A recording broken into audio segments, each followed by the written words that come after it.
The how is sales training, like how to close, what to say, one-liners. The what is the product, the service, the company. If you understand the why, then why is the impact? If the impact is big enough and you believe in it, you're going to sell that.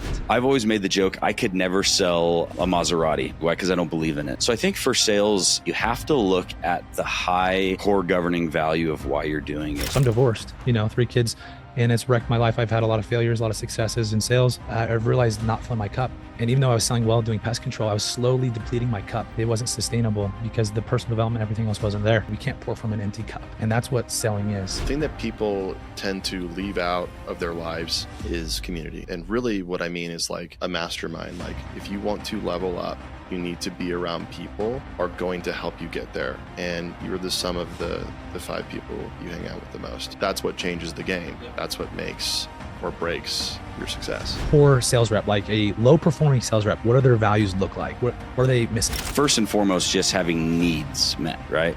Because it's like if you're just focused on needs, like I need to pay my car payment. Well, once you meet that need, you're going to stop, right? So I think people who are focused on needs-based goals are always going to be a poor sales rep. If you focus on wants-based goals, that's going to be a good sales rep. All right, guys, welcome to the show. I forgive my voice, but today we have Jordan Adams and Chad Thompson with us today, joining us from Door-to-Door Experts. These guys are veterans in sales, especially with roofing and solar. And these guys do consulting. Chad, give us a little background on you, and then Jordan on you as well. Sure. Yeah. So I cut my teeth in sales in door-to-door specifically in 2014. Doing telecommunications, and it was the last job that I wanted to do. Just kind of found like the universe pushed me into this place where it was like the clear option, and did that for a number of years. Found out I could make a lot of money, and more importantly, the closest people to me started to realize like how different I was, and my character changed.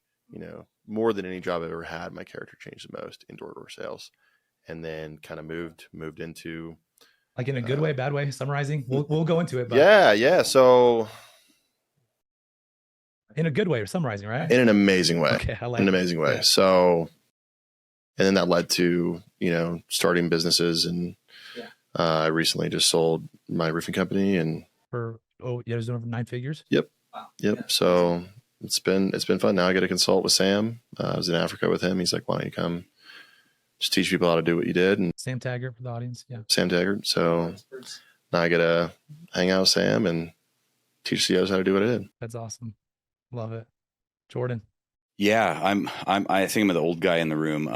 So I, I cut my teeth in door-to-door actually as an LDS. Well, right before I went on an LDS mission, I sold like pest for like a month, and I was 19. I was like, this sucks. Right. So went on an LDS mission to Michigan and really cut my teeth knocking doors in negative 20-degree weather for 2 years.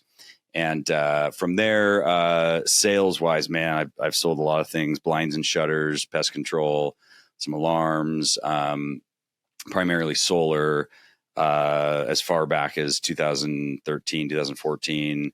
Worked with a lot of different solar companies, built 2 large scale solar companies, one a sales org only, an EPC as well. Both doing 70 mil, you said? Yeah. Large companies, large volume. Man, I sold solar back when we were making 150 to 220 a kilowatt, we were talking about this before, where it's like, man, I sold like 23 deals. I'm making like 50 grand this month. And now it's like, that's like 250 grand in a month. So definitely from a different decade or like, generation of door-to-door salespeople, and then really got into the personal development side as a CRO, primarily with my reps. I started to do more human development and development of my personnel, and that really led me into creating like a personal development company, primarily focused around mindset and fitness. And so for the last several years, have built up an organization called the Stoic Dad. You run that podcast? I do. I run a podcast, and that's actually how it started. It started as a podcast primarily focused on Stoic philosophy, which is really the most hard-ass philosophy out there. You have to listen to my podcast. It's not necessarily that, but it is something that draws people to higher levels in their life. And so I started that podcast, and that filtered into Wes Watson kind of dragging me into doing fitness coaching. And then Sam Taggart conned me about 6 months ago to start consulting businesses as well, primarily because of that human development experience. And so a lot of different things that I've been involved with through the years. I think it just comes with age, though. You know what I mean? So as I get older, I just do more things, and that becomes more applicable to clients. Well, dude, what I love with that, Jordan, is like Sam, sales expert, sales genius, comes to you and sees the value you bring with human development. Why? Yeah. Well, so Sam and I have known each other for a long time. We've had a good relationship, and we had done business together. And the story is kind of funny how we got together doing this, because just running my fitness coaching business. And he texts me one day. He's like, hey, I live in Orlando. He's like, hey, I'm in town. Let's hang out. And I'm like, cool, whatever. Like, he's like, I'm 30 minutes away. I'm like, yeah, I'll drive down there and hang out. He's like, hey, meet me at this roofing company. I'm like doing like a consulting thing with him. So I get there. He's like, hey, I'm 30 minutes late. Will you train these guys? And I'm like, yeah, like, what do you want me to talk about? He's like, I just talk about whatever, So I get up and I start talking about this, like high level, belief systems and stuff. And then Sam gets there and it immediately introduces me as, hey, this is your expert, Jordan. You know what I mean? Yeah. And I'm like, no, and he said this much. And I'm like, hey, I'm your expert, Jordan. You know what I mean? So it was kind of like a thing I fell into. And then we had a conversation and he's like, look, this is the greatest bait and switch in history. Here's what we're going to do. People come to the DDD experts and they just have the expectation of more revenue, more sales, right? Yeah. He's like, but what we're really doing is we're improving them as people. And then as they improve as people, their revenue and their sales increases. Love that. And that's why I'm here. We're going to drive so much on this stuff. Let's actually jump right into that. With sales performance, like how do you actually sustain sales performance at a high level? Yeah, that's good. Yeah, it's a really good question. And I'd love to hear Chad's input on that as well. For me personally, I think that I've always made the joke, I could never sell a Maserati, a new Maserati. Why? Because I don't believe in it, right? It devalues immediately the second you drive off the lot. It's a terrible car. So I could never walk around the lot and be like, yeah, you should buy a Maserati, because there's no belief system in it, right? So I think for sales especially, you have to look at the high core governing value of why you're doing it. So I love roofing actually, because roofing for me always seemed like this old smoky roofer product, right? It's like tar, asphalt shingles, warehouse. Yeah, which it can be, right? Warehouses and cowboys and stuff. But I came to this realization with roofing, and I think this is the best example. What does the roof represent to a customer? It represents safety, peace of mind, protection, their belongings. They're dry during the rain, warm during the winter. It's literally like the protection to the domicile, which is their life. And so it's like when I sell roofing, it's like I'm providing not a roof, not providing a good deal, right? I'm providing protection for this family. To value that correctly and to look at it as that type of a service to them is something that draws you to this whole new level of understanding of what you're doing, where a paycheck is a byproduct of that. If you're focusing on a paycheck, and I always say this, don't sell someone your paycheck. If you go in and it's like, I'm going to sell you my commission, that's what I'm doing here. It's like, number one, you're going to have sales breath, but number two, you're not valuing the correct things. And I would say that the people who struggle to stay in sales long-term, they may have that big peak of performance, right? They're out there looking for the old Haitian ladies that they can force to sign a document. But the people who are long-term successful are the people who are, I'm here to serve people and solve problems. There you go. Yeah. Stop selling, start serving. Just there it is. You mentioned a few things I would love to deep dive with you guys on. I have this breakdown of, have you guys ever read Start With Why by Simon Sinek? Yeah. Okay. It's amazing. If your why is big enough, you'll figure out how. The how is sales training, like how to close, what to say, one-liners. The what is the product, the service, the company. And if you understand the why, then why is the impact. If the impact is big enough and you believe in it, you're going to sell that, right? If I give you the cure to cancer, Jordan, and we're on the brink of it, like we have the cure, we're the only company that has it. You think we're going to be passionate about that? You think we're going to feel bad, like calling people, getting rejected? People say, no, we're not interested. Are you going to feel bad about it? You're going to pity yourself? No, you're going to keep going. And so I would say that you sell to the degree that you're sold. I love that. Yeah. And it's like, yeah, bad salesman doesn't believe in his product. He doesn't believe in the why. And I think I love the phrase, if your why doesn't make you cry, it's not big enough, by the way. But I renamed the why as core governing value. And that's actually a Hiram Smith thing. Franklin Covey, he named it that. He actually he's like, your why is not a why. It's a core governing value. It's the value that governs everything that you do.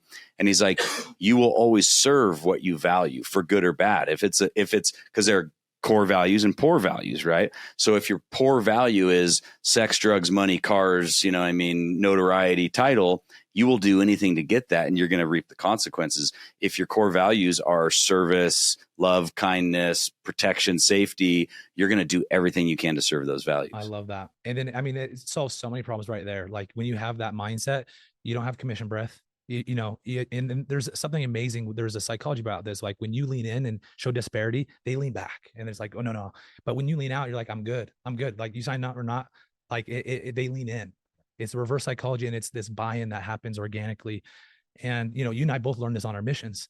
And this is a beauty of selling without making a commission, is you learn how to actually sell. And it starts with, we got sold on something that changed our lives, and then we go share it. And I think the problem with the sales industry is they're like, oh, hey, my buddy Jeff made 50K selling pest control. Dude, like I got to get on that. That's such an issue. And it's a job, right? Like, so we got to go make money. But sales is unique, where I personally believe, this is, I'm very passionate, as you can tell, you don't do the job for that. You find something that you believe in, you sell your parents, you'd sell your friends, even if you didn't make a commission. If you would do that, and if they qualify, right? Like if they own a home for solar, right? Then that's a good sign that you should get into that space, right? Yeah. So, tell me more about personal development. Like how does personal development play a role in sales or in maintaining a high level of selling? Yeah, that's Chad. I feel like I'm stealing all the answers here. Do you want to chip in on it? Just enjoying the ride. Yeah, I think that like personal development for me is like as a business owner, I don't think that like I owned a roofing company, and I think that like these solar companies, pest control, like we don't own companies that do that. We own personal development companies, and that's like the coolest part of our job, is that we get to bring somebody in who doesn't have character, who's young, maybe just lacking in skill set or perspective. And we get to like take them to this whole nother echelon of like themselves, their higher selves. So that's like the most rewarding thing for me, is to be able to take a rep who's brand new, who's never knocked a door in his life, and doesn't really have confidence or the ability to talk to people, and then see them like, a month or 2 months or 3 months later, just slaying it at the doors. Yeah. It's like, there's no greater feeling than that. Yeah. And also not only leveling up in their career, but like they start to have better relationships with their family or their spouse, or it's a ripple effect, friends, or it all goes full circle. Yeah. How you do one thing is how you do everything. So it's really neat to like be at the Christmas parties and see like their families and their friends, and like everybody's just like enjoying the hard work that they put into it. And it's like every year it's like that person's like a completely different human being. So I love that. Well, Chad, but just to chip in, I love that. I feel, so this is what I noticed. So I'm divorced, 3 kids, and it's wrecked my life. I've had a lot of failures, a lot of successes in sales, and a lot of failures as well. And a lot of it was, I've realized not filling my cup. And even though I was selling well, doing pest control, I was slowly depleting my cup, right? And even though I was good, making money, it wasn't sustainable because the personal development, everything else wasn't there. And, but what I'm a big believer in now, my girlfriend and I both, like, this is like big mantra, is we can't pour from an empty cup. And that's what selling is. And you fill your cup yourself. That's not someone else's job to do. It's not your partners. It's not your friends. It's not your boss. You fill your own dang cup. And that's what selling is. It's, a lot of people have the commission breath of sell, make a commission, and you got to make money. But if you can pull back, think about them, and just add value, serve, right? And part of that is you got to be willing to walk away when the deal's not right. In solar, no tax liability, right? Or there's too much shading and then they're not cutting down trees. She's a 93-year-old lady. 93-year-old, yeah, exactly, right? And so you walk away from those. And I've noticed the more I've walked away, I feel like the big man sees that. And not only that, your confidence skyrockets. You could be an atheist, and he, like, you get higher confidence when you do that. Because when you look someone in the eye and say, hey, like, no, normally people don't always qualify this, but this is a good situation, they'll see that it's real. But as far as pouring from an like empty cup, so I'm kind of dabbling on a few things here, but like physical fitness, investing in your mind, getting around good people, for me, those are all big things. how, like Chad, you've done this with people, you've turned these people around. Like, what was the process? Like, how do you invest? How do you increase that confidence that you mentioned? I think that the single most the thing that people tend to leave out of their lives is community. And really what I mean is like a mastermind. Like if you want to level up, you need to be around people that are going to help you get there. And you're the sum of the 5 people you hang out with the most. So I had heard that at a young age and didn't believe it.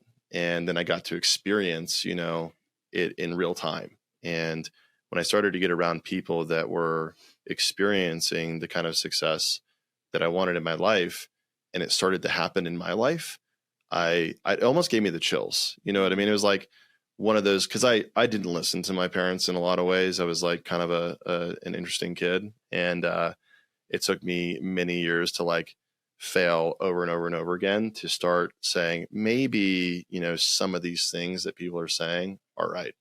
And once I did, I started to reap the benefits. And that was kind of the first one where I was like, man, like the people I'm around is everything. So I think that like when you plug into the right company and the right culture and the right team, or you don't, that is like, that's what changes the game. Yep. That's what makes or breaks your success. Yeah, I think that's that, and then having the passion behind that industry and company. Definitely. But then the people, that's so huge. Yeah, that's so huge. Can I chip in on the personal development piece? Yeah. Something you said kind of brought up what I was reading this morning. I read a lot of Stoic philosophy. I was reading Letters from a Stoic by the philosopher Seneca this morning while I was on the treadmill. And tell me how you do that later. Yeah. Well, I was just walking on the treadmill. Yeah. I don't do a ton of cardio. But it's interesting that you bring that up because he talks about this concept of goods. And he said, money is actually not a good. And I don't mean like good or bad. It's not a good, right? He said, goods are things that produce confidence and love and kindness and development in your life. And a product of goods is going to be money, right? That's just a byproduct of doing goods in your life, right? And so talking about that concept of like, people say like, what do you do to stay motivated? I'm like, well, motivation's bullshit, right? Because motivation is like, it lasts for 20 minutes and then you're like, well, I'm tired, right? And so what do they say you need? They say you need discipline. And you're like, okay, well, discipline fades when you get fat and wealthy, right? You start to make money and then you're like, well, now I don't need to be as disciplined because I've got a bunch of money in the bank.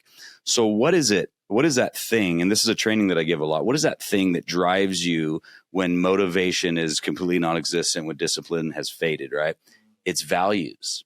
It's values. It's high level things that you're willing to serve. And so in regard to personal development, people say, I want money. Great. You can get money if you focus on values. Well, I want cars. Great. Cars are going to be a byproduct of focusing on values. Well, I want the dope wife and I want the big house. That's going to be a byproduct if you act congruently and virtuously in regard to your values, right? Screw the motivation. Motivation is going to disappear. Discipline's a great English word, but it doesn't mean what you think it means. Values and serving those high level values. Meaning, and what I mean by that is like, when it's cold or it's dark or it's hot and everyone's told you to F off or they called the cops on you, if you don't have a high level value, you will get in your car and you'll drive home every single time, right? Well, and think about it. Like, think for like guys, like 3 years, they grinded really hard and they were successful at that. And this is the same thing like with fitness, right? People will be fit for a while and be like, I used to be fit. What is it that keeps you continually fit? It's that I have a system where I have values that I will always serve that bigger mission in my life, right? Which for me, like people ask, like I'm 40, and they're like, why are you fit at 40? Why do you care so much? Like, like why aren't you just like all the other dads, right? Why do you push so hard? Like, why are you like a squirrel on cocaine?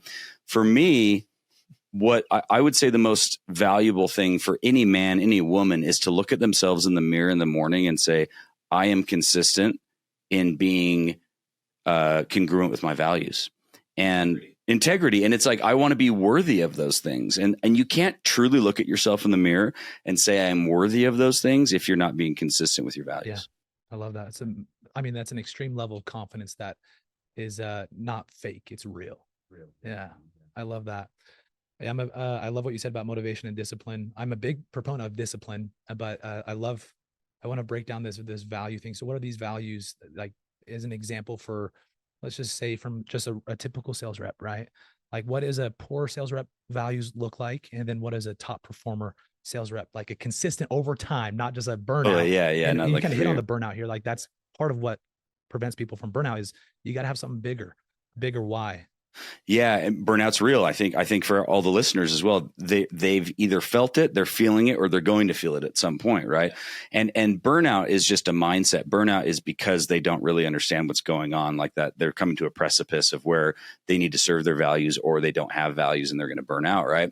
So there's really only 3 values, to be honest. So like people get confused on values, and they say, well, like hustle is values, or like wealth is values, or reputation is values.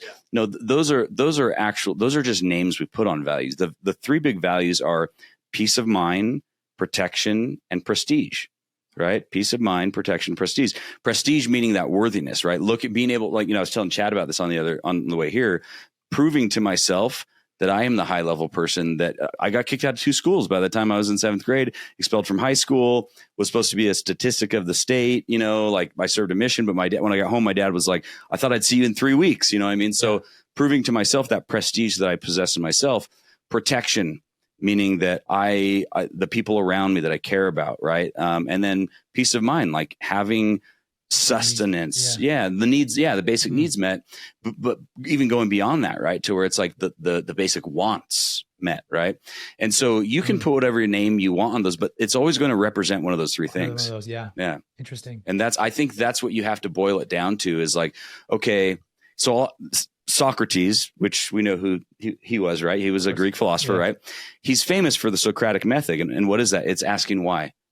Yeah. Define that. Why? Why? So I'll go into a company, and I'll typically do this in my first meeting with sales reps. I'll ask the sales manager, I'll be like, well, what do you value? They're like, well, or like, why are you here? That'll make money. Why? Oh, it's drawn a blank. Yeah. Well, or they'll say like, yeah, well, so I can have freedom. Why? Because, I love my family. Why? Yeah. What does that mean? Right. And we always draw it back to some level of protection, peace of mind, or safety, right? Yeah. And prestige. So if you can boil it down to that, then you can really expand what that vision looks like. So for me, I keep on my phone here, if I can turn it on here. How do I turn my phone on? I keep what's wrong with my phone? No, it's fine. I have my vision board on my phone. That. Right. I keep my vision board, my fitness. I have the Copenhagen Symphony. We go to Copenhagen often. TED Talk, not TEDx, TED, where they actually invite you, right? Yeah. Being debt free, education, food, Christ, all that stuff. And I keep that top of mind to represent those values. So I don't ever really get stuck in the like, this is just about money or this is just about a car. Like I drive a Tesla. My wife drives a brand new Defender. We have a beautiful house. Like we have money. But none of those things are the values themselves. They're just the byproducts. Byproducts of the high values. Yeah. Mm-hmm. I love that, man. What was like a poor sales rep, like a low performing sales rep? What do their values look like? What are they missing? Yeah. So, from a very peripheral level, first and foremost, just having needs met, right? Because it's like, if you're just focused on needs, like I need to pay my car payment. Well, once you meet that need, you're going to stop, right? I need to, eat. Well, you're going to go get 2 sales in a day if you need to eat, and then you'll keep chasing that need. So I think people who are focused on needs-based goals are always going to be a poor sales rep. If you focus on wants-based goals, what do I want? What do I desire? What am I manifesting in my life? That's going to be a good sales rep. So, but to go beyond that, I think, dude, we can unpack so much right there. That's but keep going. There's a lot, and nothing against those sales reps, because I think look, we've all developed. We all started there somewhere, right? It was like when we were teenage boys, we thought about chicks and sports and video games or whatever. You know what I mean? And we've developed into these people, so you can develop into a higher level person who desires higher level things. But I would say the lower level reps who burn out are the ones who only ever focus on the things, the cars and the money and the balance in the like, I don't even know what I don't know what my balance is right now in my bank account, because that's not what's important. That's going to come naturally to the activities that I carry out. But the low level people will find those people who are the ones that are like, I don't care if she's 93. You know what I mean? Like, I don't care, Yeah. It's crazy, but you'll never find those guys selling at a high level for consistent for years. It'll happen quickly, right? They'll be like, one year they're like, I'm on top of the world. And then the next year they're like, I'm really struggling. It's like, well, because you never established a set of high values. Yeah. Yeah. And I've been there. When I did pest control, made $130,000 my first summer and thought I was hot shit. But again, selling something that had insane conviction, from selling something before where I was just oozing conviction, right? That's the word I love is conviction. I had confidence and I was able to sell very well. And I was master of urgency and scarcity and all the different principles and nonverbals, and insane work ethic. But, it wasn't sustainable. And I love the pest control industry. There's so many great things about it. It's a phenomenon. I built a company in the pest control industry. Love it. Very passionate about the service space. But there's a reason I feel so many sales reps try to replace themselves and get out as fast as they can, right? I'm all about replacing yourself and delegating and growing. Yeah, everyone's like, I want to get off the doors as quick as possible. I'm like, why? Yeah. Well, yeah. And I think it comes down to they have a weak why, and all the top guys, when I talked to other top reps before I blew up that first summer, because I interviewed and got around proximity of the top guys, I picked their brain. I'm like, okay, he's not that great. This guy can do 1,000. I can definitely do this. And so, but a lot of it was just like they had bigger things of real estate, passive income, wealth goals, just pushing myself or a chip on their shoulder. And those are great. But again, that's not going to sustain you because those aren't as big value based. So I love that. Yeah. Well, in regard to like fitness too, and then I'll shut up. I can jam on this forever, right? It's like the fitness thing, right? And there's a guy, Al Granum. I don't know if it's actually Al Granum in the insurance industry who said this, but the common denominator of success. Okay, there's a pamphlet out there, and it says that successful people are willing to do the things that unsuccessful people are unwilling to do. Right. And so what it really comes down to, like, I love fitness as an allegory for this, because it's the hardest thing to actually do. And here's why. Look, we all want dopamine to solve our problems, right? And we're gonna have sex with it, we're gonna smoke it, we're gonna drink it, we're gonna eat it, right? Most socially acceptable thing to do is to eat it, right? So we do a hard day on the doors or a hard day in the office. We go home and we're like, oh, I'm gonna eat a bowl of cereal. And no one's watching me, no one's keeping me accountable. When I'm out in the doors, even there's some level of accountability. Here, there's not. So one of the benefits of teaching nutrition and fitness is like, no one's watching you. No one's keeping you accountable. This is going to stress inoculate you against some of the hardest things you're ever going to do by going home. And instead of engaging in the food, saying, I'm going to keep my commitment to myself. And it teaches you this high level of practice of, if I can do that, which no one can do that, I can hit more doors.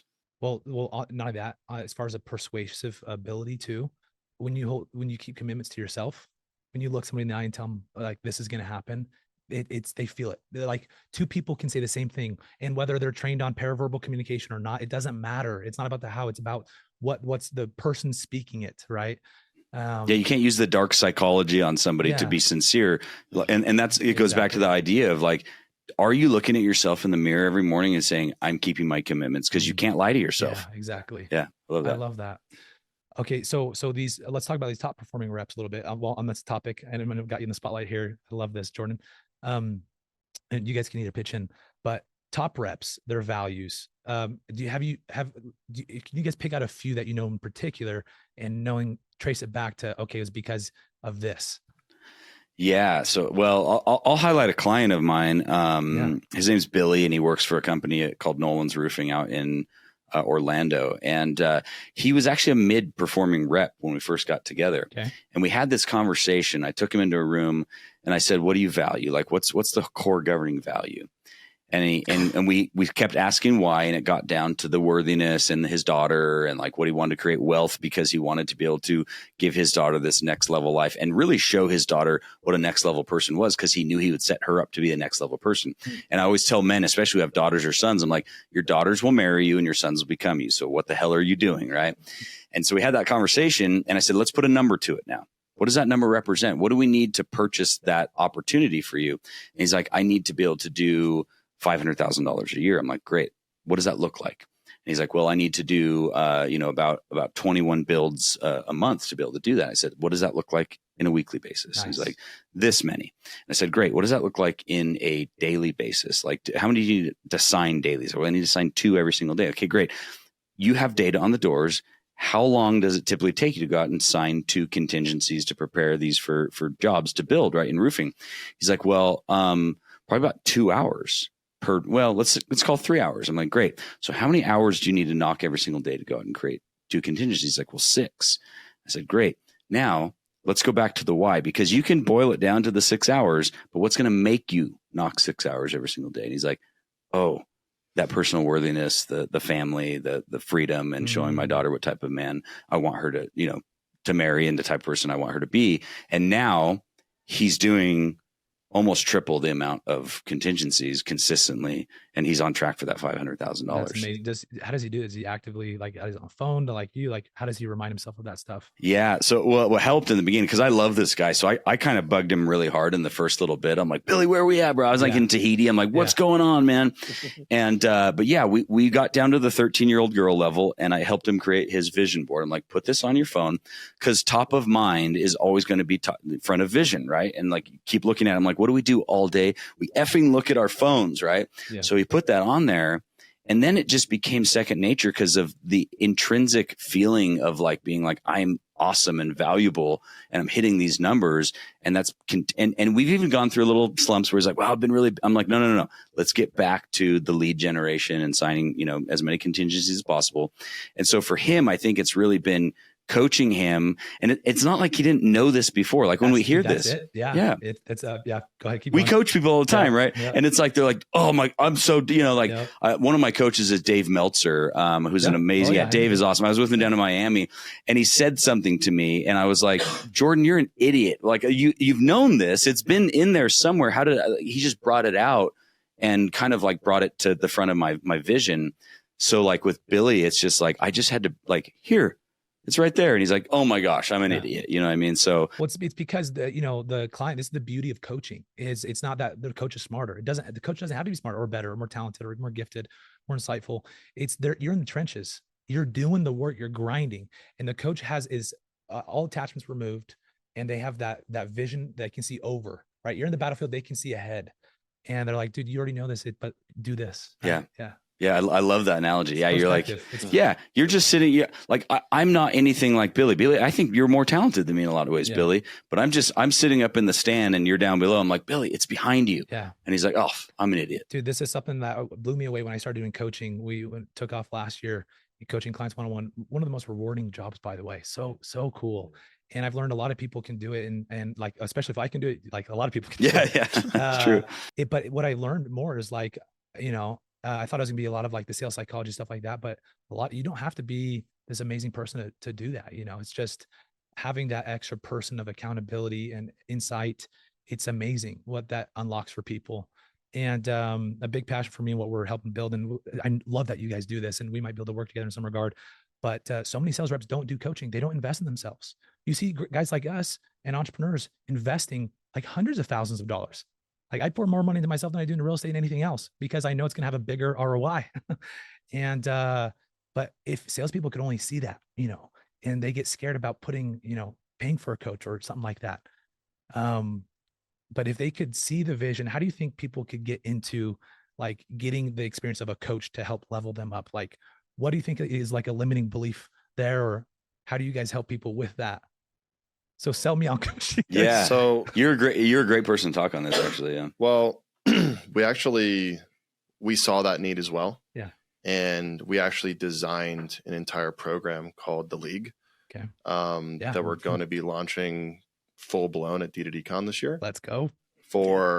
So beforehand it was for CEOs, which is how I met Sam. I got into the circle, the CEO mastermind. And just blew up from there. My company 3x'd in 2 years. And even my team was like, this is amazing. Like whatever you guys are doing, this is amazing. But there was no place at the time, at least within D2D experts, for our reps to go or our leaders to go. There were certain events for sure, which were incredible, but Sam Taggart saw the need, and we designed an entire platform for leaders, for reps, and for people that are just like, maybe I'm interested in doing this. You know what I mean? To kind of like give them a path to progression in terms of like we want them to be in the circle someday. Like we want you to, maybe if that's your thing, you know. I also believe that like you need to know who you are. You know what I mean? Like, and I think this is something to kind of speak on an earlier topic, but people get burnt out because they're doing something that doesn't align with who they are. There you go. Yeah. And I've seen so many people that are just not an ops guy or a sales guy or a, you know, something, and they're doing it, and it's like they're forcing themselves every day, day in and day out, to do something that they just weren't meant to do. And so I think it's really important to know, like, are you meant for this? You know what I mean? And I think that like all three of us can confidently say like we know what we were meant to do. And that's what like hopefully we're teaching these reps and leaders and even CEOs, like what is your calling? Because that's the thing that's really going to drive you. I love that. That's so awesome. I'm so You said that so much better than me, man. Like I was like, when you said that, I'm like, well, duh. See, he's coaching me, right? Yeah, but the league is like that's the new evolution of like our mastermind for leaders, for reps, for all of you guys out there, to be able to have the mentorship, the coaching, the you know, the guy up on the hill saying go left, not right, you know. Well, guys, I think it's so cool. Like, obviously, there's a lot of person about just talking out before the podcast for a few minutes. I'm like, okay, I have an idea that where this is going to go. And so a couple of things. One, I'm on top passion, skill set, opportunity. It's the hedgehog concept by Jim Collins, studying all the top businesses, which ones blew up, which ones didn't. And the hedgehog is right in the center of all three of passion, skill set, opportunity. So bad opportunity, like flyers. Good opportunity, social media, right? Good opportunity, solar, like high paying, or maybe like a telecommunication sales job, bad opportunity. Passion, something obviously you believe in. We don't need to explain that. But then skill set, you know, are you good at that job, sales, right? And so if you can align all three of those, people just sometimes just look at the opportunity, mostly just look at the opportunity and the company. And then, but if you can get behind the passion, the people and the product, that's huge. But that's the hedgehog for salespeople. This leads me to another point. Sorry, I'm trying to connect that with another thing. Salespeople are entrepreneurs. Do you guys agree? You work for yourself, but you have a system that's already completely different to entrepreneur and salesperson, right? I mean, there's a lot, but it is, you have a system and a product that's already set. You just need to get clients, get in front of people and put the product in front of people, right? And entrepreneurs do that, and plus build out everything else out.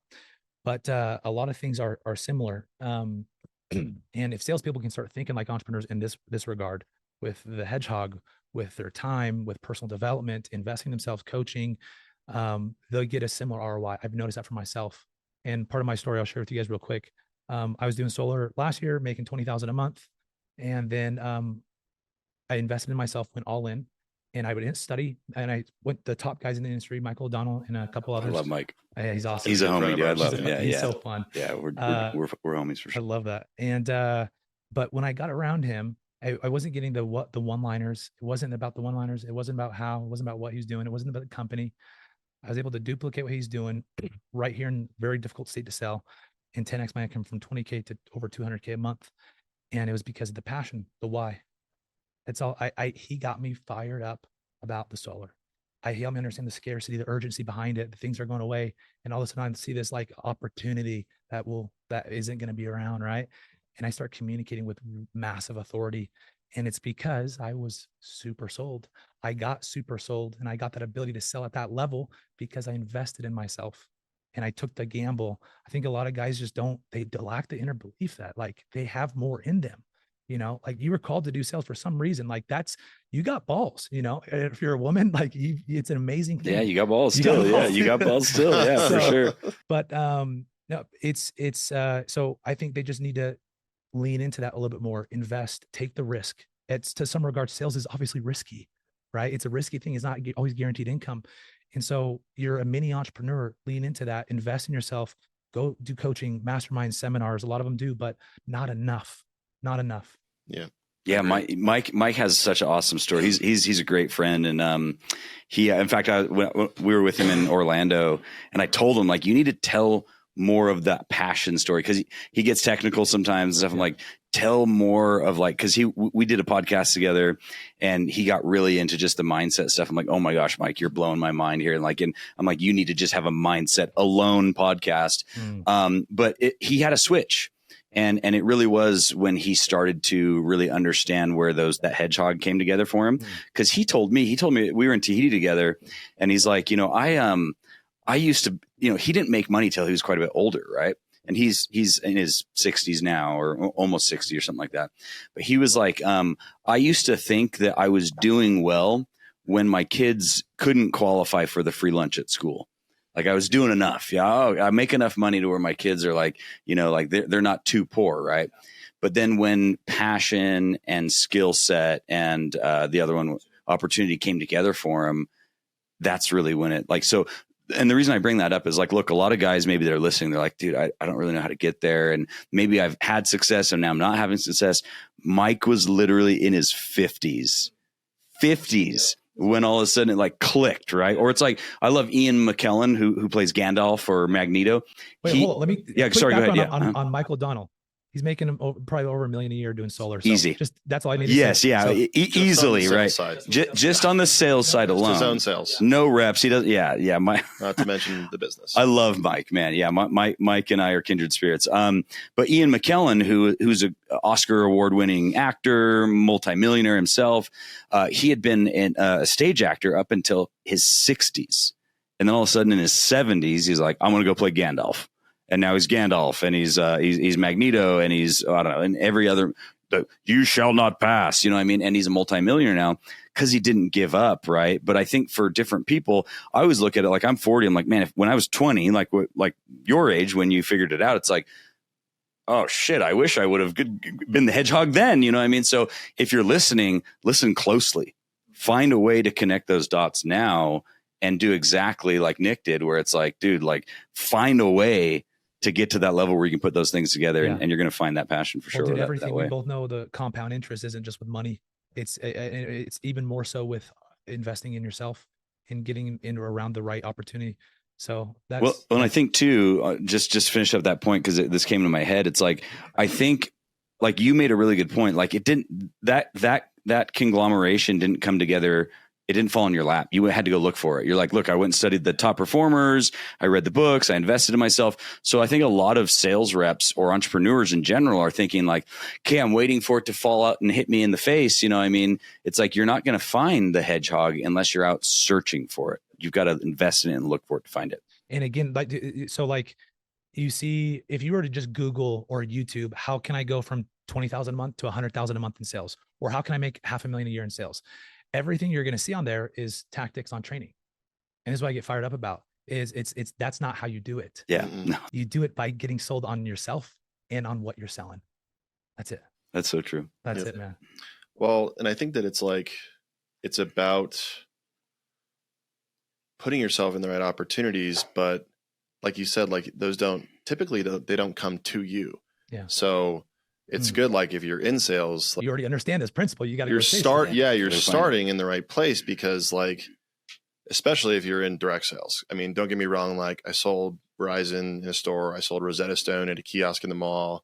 I've done stuff where like people come to you, but it's very different than direct sales. You know, direct sales is kind of like, at least for me, was the first job where I'm like, wow, like I am an entrepreneur. Like nobody's necessarily telling me like how to manage my time, like how many, you know, they gave me a little bit of boundaries or guidelines, but for the most part, it was up to me and my success was up to me. So it really put me in a position to like start to build those skill sets. Like even before the podcast, we needed another chair. It's like, we just go get the chair. You know what I mean? Well, it's the mic stand too as well. The mic stand. Yeah, we got stabbed into a cactus right now. You know what I mean? So like, and I think that like for me, being an entrepreneur, whether it's like when I was a rep or owning business, whatever, like I think they're the same thing in a lot of ways. It's about problem solving. So like you get paid to solve problems. The bigger the problems and the more volume or quantity of problems you can solve, the more you get paid. So I think that like, that's what makes me good at what I do is like, I may not necessarily like get juiced about certain things in sales, but I love solving problems. And to me, that was like, how I could use my strengths to be good at sales. And Chad, you look for problems. Like you're the guy who identifies them. Hey, hold on, let me hit on this real quick. I'm the liability guy. Let me geek out on this with you. So on salespeople and entrepreneurs, this applies to both. Average salespeople or just good salespeople are good at problem solving. Master salespeople are phenomenal at problem finding. They identify. People aren't aware of the situation, but they can, through questions, through listening and empathy, they can find and see where they could be. This kind of leads me to another thought from going back to mission experience. Sorry. We call him a dry Mormon. He doesn't drink coffee. He doesn't drink alcohol. He's in on it. He's on his way. For other reasons. He's doing better than me. Yeah. But on my mission, before I went on my mission, okay. And for those of you who don't know church missions, you go in 2 years, pay to be there. Yeah. And you're just teaching people about Christ with the mission to basically get them to quit smoking, stop drinking, just help change their life, bring them to family. Get them in the water. Yes. Get them in the water. Dunk them. But I remember hearing a talk about the most successful missionary ever in like Europe, and they never baptized out there. And so I'm right before I leave on my mission, I'm like, I'm listening.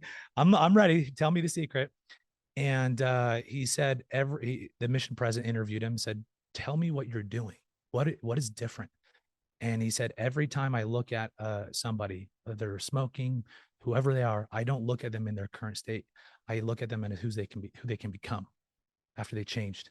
So if you have that ability to have that lens and see people, see opportunity, see business, not as it is, but as it can become, you have that gift to communicate at a different level. It's manifestation, right? Can I tell a story real quick? Please. So it's kind of twofold. I don't know if we have enough time for it. I was thinking about Rick and biological equilibrium, which he talked about, which is an amazing principle. You could do a whole podcast on that.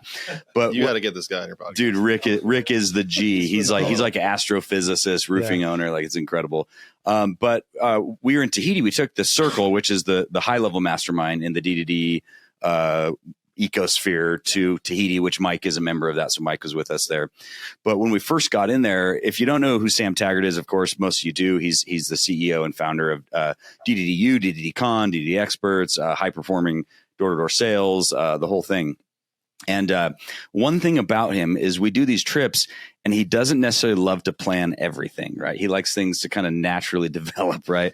And the problem with Tahiti is we had 75 people there. So there weren't a lot of things you could plan. One of the things he wanted to do there, he's like, I want to take all these 75 people out into the wilderness and do a 24-hour food fast and word fast, meaning a vow of silence, and then do 8 hours of pure meditation in the forest, in the mountains, right? You couldn't find a place to do that. It doesn't exist in Tahiti.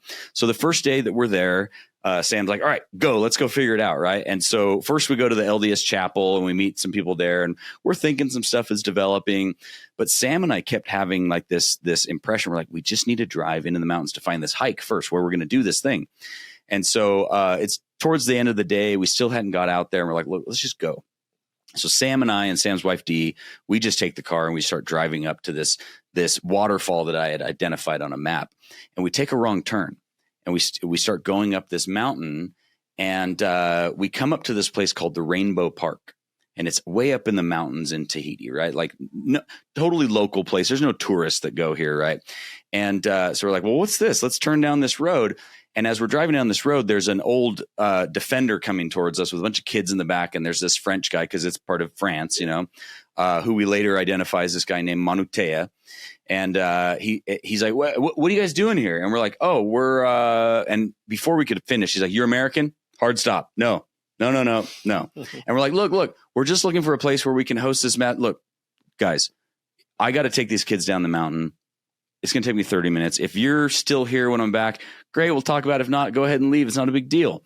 So we drive down into this park. It ends up being like an adventure park, right? He's got like catapults. He's got a 9-hole putt-putt course on the side of this mountain in Tahiti, ropes course, all this stuff. Everything that we were looking for, because we were going to do a survivor's game before that. And then you can sleep on this golf course, right, overnight. And so anyway, we get talking to this guy, Ben from New Zealand. We hatch this plan with him, and Manutea comes back still really resistant. We sell him on this idea, and he agrees to it and charges us like $5 a head, something like really, really. We're like, okay, we can do it. Yeah, we're like, we can do that, right? And there's like goats and horses walking around.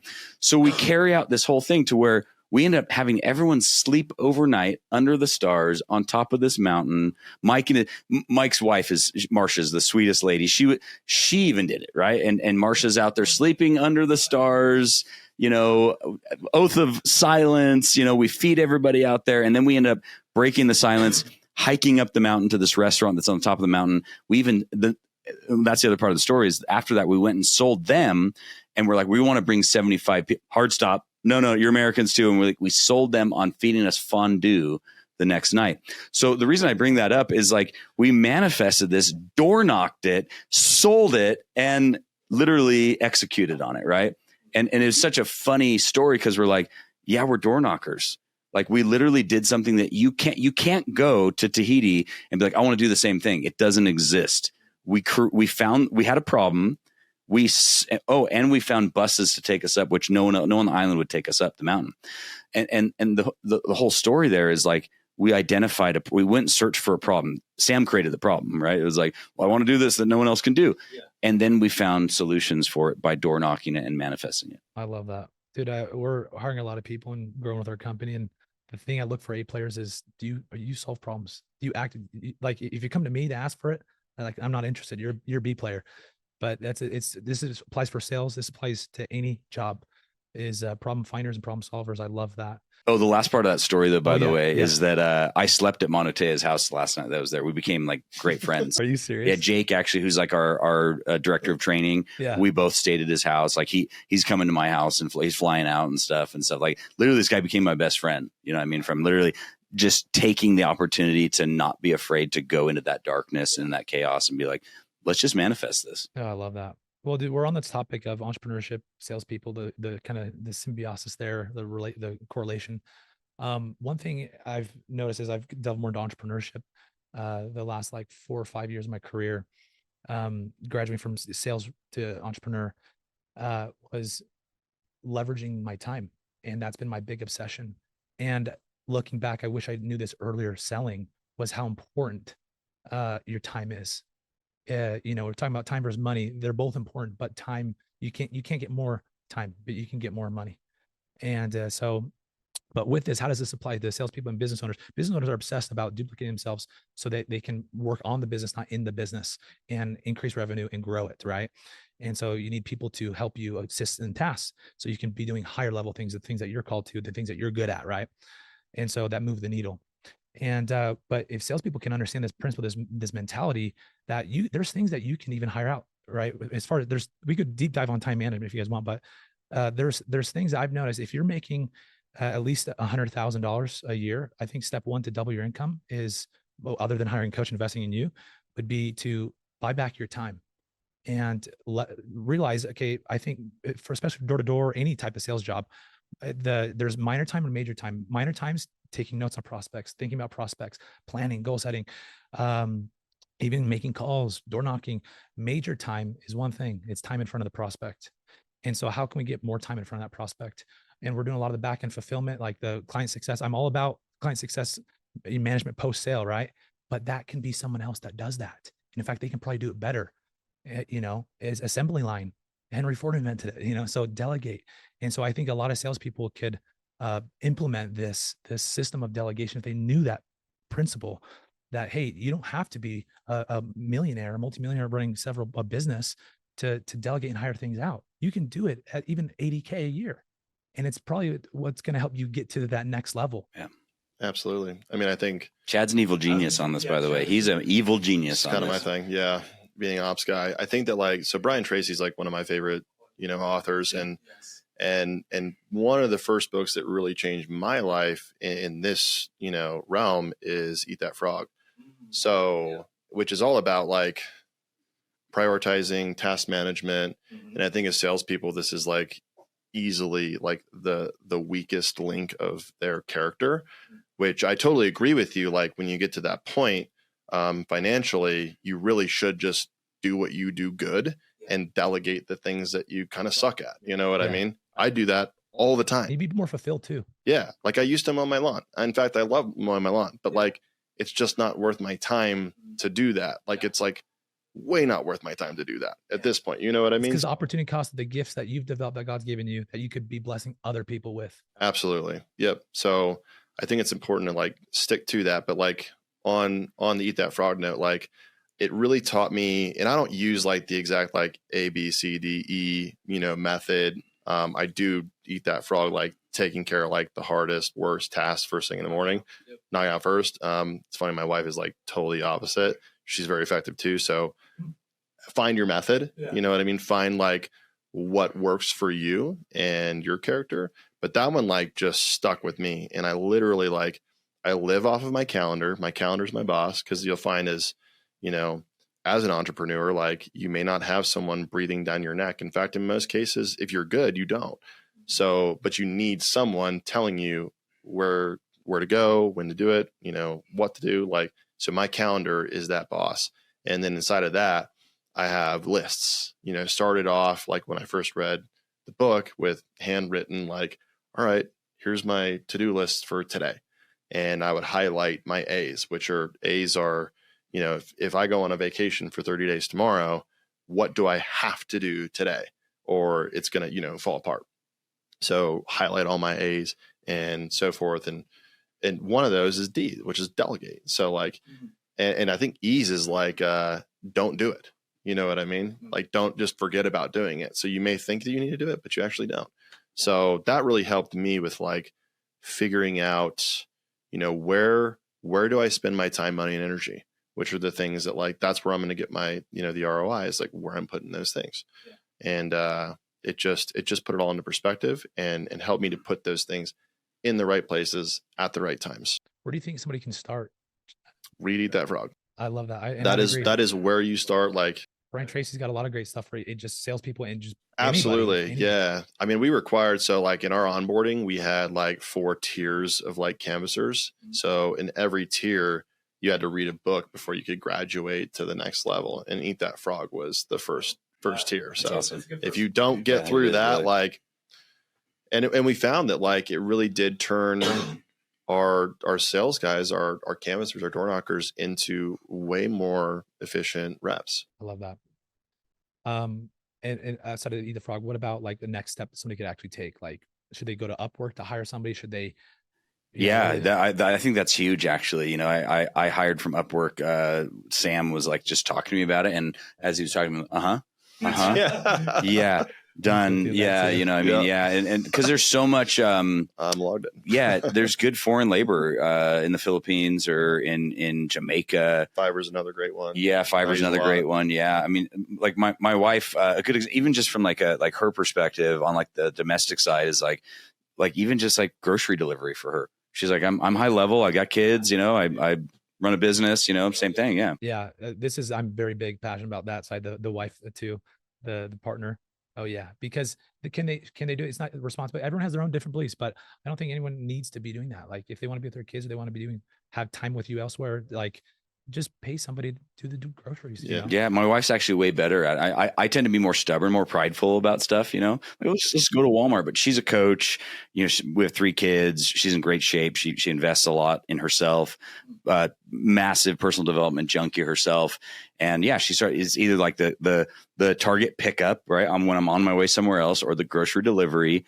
And what's funny too, is like, I'm good with my time, but our emails today or text today were a great example. He's like, I can't leave until everything's done. And I'm like 30 unread text messages. Well, that's low for me. I'm like 500, what I mean? Like I had a client who's like, I haven't heard back from you. I'm like, I missed your text, so I was stressing at 83 last night. Oh man. Well, talking about time management, the reason I have that is I will not respond to a text till I know I can read it and focus on it.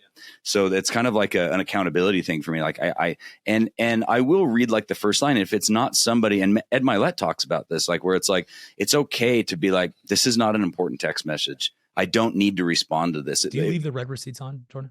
I don't for that reason too. Yeah, I don't, because it makes me accountable to something that I may not be able to engage with. Yeah. And like, so for example, this text that this person was hitting me up, it was a VA of somebody who had texted me, and it really wasn't an important message at all. It really wasn't. We had already set with her boss, We already had a date set for an engagement 2 weeks from now. So it just wasn't an important text message. Also sent on Thanksgiving. And it was sent on Thanksgiving. Yeah. And in the text, when I went back to her, she's like, "Oh, sorry, it's Thanksgiving." Yeah. So, for me, that is a tool that I use to be like, hey, this is not important. And some text messages, I'm sorry, I will never respond to. It's never going to happen because it just doesn't fit in that priority level for the time that I value. I think that goes back to what we were talking about before the podcast was you got to know what stuff to say no to. That's part of success, and it comes down to your time.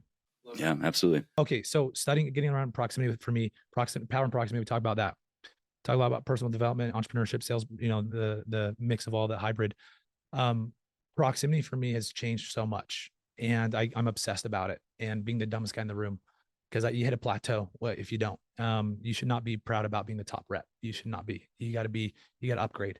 And upgrading might be doing something a little bit different, a little spin off of what you're doing. You might have to go run your own sales version, sales gig. But getting proximity around, billionaire level people, even 100 millionaire, but also have their life together like that. Ed Milet is a guy, I don't have a filter. I take advice. There's no filter. Chris Crone is one of them for me. There's very few people like that in my life. I have a filter, And so I see how obsessive they are about this time management principle, and time blocking was a big thing. Like, how do you run 100 companies? How do you have time where you spend 3 days with your family? And they block off time ahead of time. And so, again, a salesperson thinking like an entrepreneur, selling like an entrepreneur would be, you go into the week, block off, when is your prospecting? What, not just your goals, how many you want to do, but reverse engineering, as you talk about on that coaching call with that guy. Okay, why do you want to do it? What do you want to do? Okay, let's break it down. How much volume do you got to put in per day, per hour? What does that mean? What time you're doing it? And then getting that stuff on the calendar. And we're not just talking about selling and prospecting or whatever, Yeah, we're talking about life too. Because if you fill that cup, because you can't show up for people. You're going to have that commission breath. If you don't fill your cup, you're going to come off as desperate. Even if your bank account's good, like you'll come off like it's going to be a bad Ed Milet talks about that. He's like, my family comes first every single time. Yep. Yeah. And on my calendar, it is number one priority for me on the calendar. And Dave Meltzer says, be a student of your calendar, become literally a student of your calendar. And the old saying, show me your calendar, I'll show you your life, And because I was talking to Dave about this, because he's a very wealthy guy, very busy podcast. He has a TV show on Apple Plus. Yeah. He's literally the guy that him and Lee Steinberger is who that's who they based Jerry Maguire off of. So he's a go guy. And he's like, I never ever relent on the valuable things in my calendar, which is my children and my wife first. I love that so much. Yeah, and time for yourself. And time for personal development, whether that's meditation or working out or whatever that is. Like, you need that identifying those things too. Yeah. So for me, the limiting belief I had when I was married, and I was big failure for me was investing my spouse first. God or spouse first. You have to come first, and I fully believe that for so many reasons. Because if you don't take care of yourself physically, how are you going to show up for your family? If you don't have the energy. You could, and it can come from a good heart. Good people do this. It's impossible. That's kind of our culture, Nick, what we came from religiously or culturally, right? It's like, you got to serve your wife, serve your, it's like, no. Yes. If you serve yourself first, you will be so much more effective at serving your spouse. Yeah. Dude, and everything is so correlated with selling. I mean, this is what sells it. You sell yourself before you sell other people. Otherwise you're going to sell your soul. But yeah, service. I love that. Yeah. Serve yourself, take care of your needs physically. It's a no-brainer. I mean, there's so many health benefits of working out, physical fitness, higher energy levels. In that sense, dopamine literally sells people because energy enthusiasm is contagious, and people buy emotionally, right? Not logically. Enthusiasm activates that more than any other emotion other than fear. And so you got to take care of yourself. Can't rely off of caffeine and Adderall only. Although I like caffeine. Although we like that. Yeah, we love caffeine. We do like caffeine. So caffeine's for closers. Well, this has been awesome, guys. I appreciate your time. I think this has been massive value add for a lot of salespeople, entrepreneurs, anybody. And I appreciate you both. Seriously, Jordan, thank you. Likewise, man. Thanks for having us. Thank you. Yeah, appreciate it, Nick. Thanks for coming in. Any last remarks, any last things you guys want to give pieces? I want to dive in a little bit more about how do you duplicate the systems within sales teams and stuff. If you want to hit on that really quick, I'd maybe give one last golden nugget. Yeah, I mean, systems and processes are everything. Like, that's how you duplicate and scale. Like, if you so you go into a company and they're struggling, what's Chad doing? Well, first, just like a sales, at the door, you're going to discover. So without knowing, what the issues are, how could you possibly, propose a solution? So a lot of our initial, greetings and meetings are about finding what's going well, but really what are the issues? What are the bottlenecks? What are the problems? And so we address those first. What are they typically? Typically they're systems. In my experience, like at least a lot of the clients that I work on is they don't have them, or the ones that they do are, kind of half cocked or not well thought out. And, I think a lot of, contractors in, my space just, are contractors. And then they're like, well, I should just do this on my own, and they start a business. So the problem with that is that they never educate themselves on how to really set up and run a business to where they can be business owners. So they always become, they're trapped, you know what I mean? By the business. And a lot of them that wears down the human soul more than anything I've maybe ever seen in my life is trying to run a business without systems, It runs you don't run it. Well, all of the pressure, if all the pressure isn't falling onto a system, it's falling onto people. And typically the owners that we're running into they don't know how to delegate. So it's falling on them, and they're broken. They're, like I've seen, and I've been in similar situations, maybe not quite far down the scale, some of the people that I get to consult, but I get it. I get the feeling, and I know, because I've made the mistakes of not having the right systems or not delegating when I should have. But those are the biggest problems that I see. And then, diving into like, okay, how can we set up just a few simple things to make your life easier? And a lot of the time it can be done in like a day. You know what I mean? Crazy, at least to get them started on the right path. Because you already have the information, the system out. You just like, we already know how to do it. Yeah. Like all you have to do is just do what we did, and you'll get the results that we got.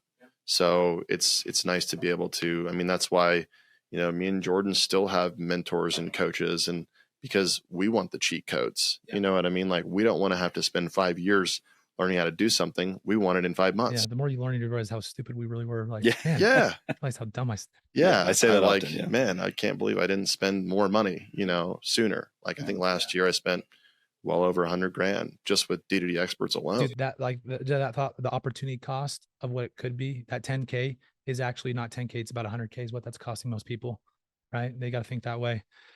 Can I take that and implement that on an individual level? That's so insightful. Everything you said about the SOPs for like a sales rep implementing SOP systems, like, cool. I don't have a business like that yet. Like I'm not there.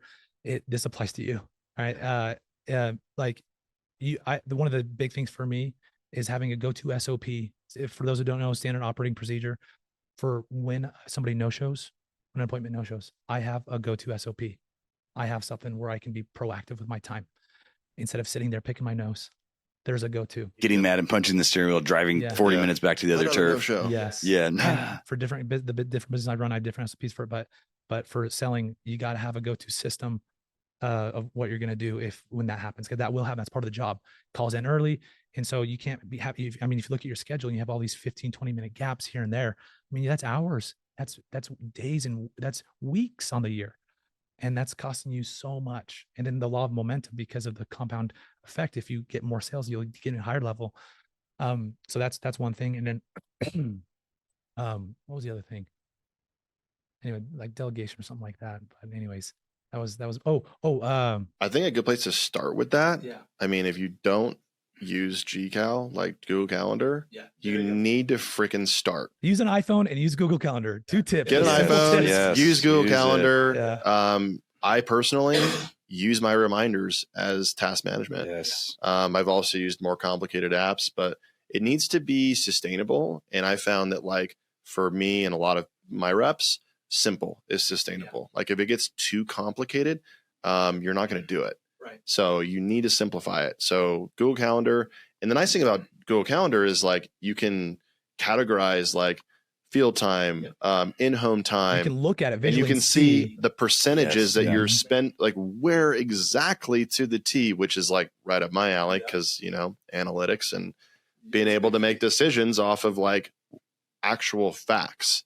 You know what I mean? Not the way you feel. Because as salespeople, we feel a lot, you know, and we're like, well, I think I'm doing good. I feel like I'm doing good. Well, let's look at the numbers, right? Like, let's look how many doors you knocked, or how much time you're spending in a home. You know what I mean? So Google Calendar was a great place for me to start, and a lot of our reps to start, is like, just track what you're doing so that you can know like what to adjust, when to adjust. Where's your time going? I do, Google Calendar. So I do this to hold myself accountable to where my time goes. It's like every slot, color coded, color coded by org thing. Yeah. So I can say, okay, 20% of my time is going to this business. Salespeople, you got SDRs, you got closers, you got different types of setter closers, you got different roles, right? And a lot of people do a hybrid, and that's great. I've had great success. I've made multiple 6 figures per month doing a hybrid. But here's the thing is, this still applies to you. There are certain parts of being a sales rep, all right, that you can still delegate out, not just on the customer fulfillment, client success, but pre-sale, or even like setting up and prospecting, right? You can delegate that out, door knockers or cold callers. If you're phenomenal at building rapport and just like you win people over, like you should not be setting appointments. I love setting, I'm all about it. But you need to hire that out, because you need to use that gift at the max level. If it's 50% of your time, dial it up to 80 or 90 or 100%, and your income will 2 to 3x. So anyways, again, guys, this has been so awesome. Jordan, any last inputs or anything? Yeah, no, I mean, just to say that, you know, Chad and I are kind of yin and yang. He works primarily with solar companies wanting to add the roofing offering in their organization. I work specifically, which I kind of fell into, you know, really with roofing companies that want to have a solar offering. And we definitely have the secret sauce, right? And it's not a pitch, but maybe it is a pitch. Look, roofing companies all fantasize about wanting to sell solar. None of them can figure it out. But there have been so many times that I've walked into a roofing company. Day one, they're like, we've never transacted one solar contract. And I leave the next day with 3 to 4 to 5 deals on the books, transacted, signed, ready to go, because we have dialed in the process that works. It's not anything like what people think it is. But the reason I bring that up is like, look, if you listen to this podcast and you want coaching, training, development, an LMS, the league, you know, come see us. Join the league. Join the league. Come to DDDCon, right? Hit us up, or don't join the league, and you know, continue to be. Find us on Instagram, you know, at Solar D2D Expert, X no E in there, and roofing D2D Expert. Right, hit us up, you know what I mean, and we're happy to point you in the right direction. You know, obviously Nick is wealth of knowledge as well, but you know, we're all here. We're sitting in these chairs because we want to serve people and help people and make them successful. You're definitely on the right podcast. Yeah. If you're trying to up level, like this is the one. Thanks, guys. I appreciate that. And we talked about this before the podcast about the abundance mindset. I've had very high level, like very successful people, and then mediocre. And then the information they share and the willingness to collaborate, is the differences there are massive. And so I'm all for this. I love this. You guys have known, I go to experts in every space to suck their brain and implement. And if they've done it faster than me, I go to them. So you guys even have value for me to have that I'll probably be talking to you guys about after as well. So yeah, and I've got referrals for you guys as well too. Yeah, so great. Excellent. But again, thank you guys so much. Where can they find you guys on Instagram? Experts, DDD Experts. Yeah, at the D2D, or at D2D Experts, or the D2D Experts. D2D Experts. D2D Experts. You can find us through Sam Taggart's Instagram as well too. Yep. We're always kind of tagged on there. Or the D2DExperts.com as well is a great way to get a hold of us. Yep. Thank you guys so much. Appreciate it. It's been great.